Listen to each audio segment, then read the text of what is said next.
I'm going to go to the first verse of the 18th chapter today. And usually I use the NIV. This is the New King James Version, but it says, "A man who isolates himself seeks his own desire. He rages against all wise judgment." There's nothing wrong with being introverted, but being a loner is a willful and rebellious act. Where and why have you cut yourself off from other people, those who have what you need and complement who you are? What can you do to reconnect? Scripture talks about the blessing that comes from being with others in Psalm 133. Let's start at verse 1. "How good and pleasant it is when God's people live together in unity.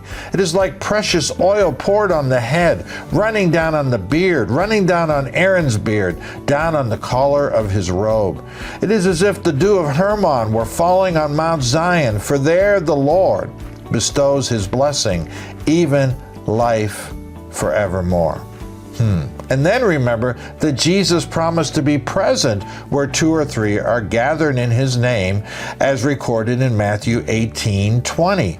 "For where 2 or 3 gather in my name, there am I with them." Could that be why Scripture commands us to be diligent to preserve the unity of the Spirit, because his presence would be such a source of power? Is that why our enemy does everything he can to disrupt our unity? I'll leave you to think about those things for today until I'm back tomorrow with another Daily Taste. See you then.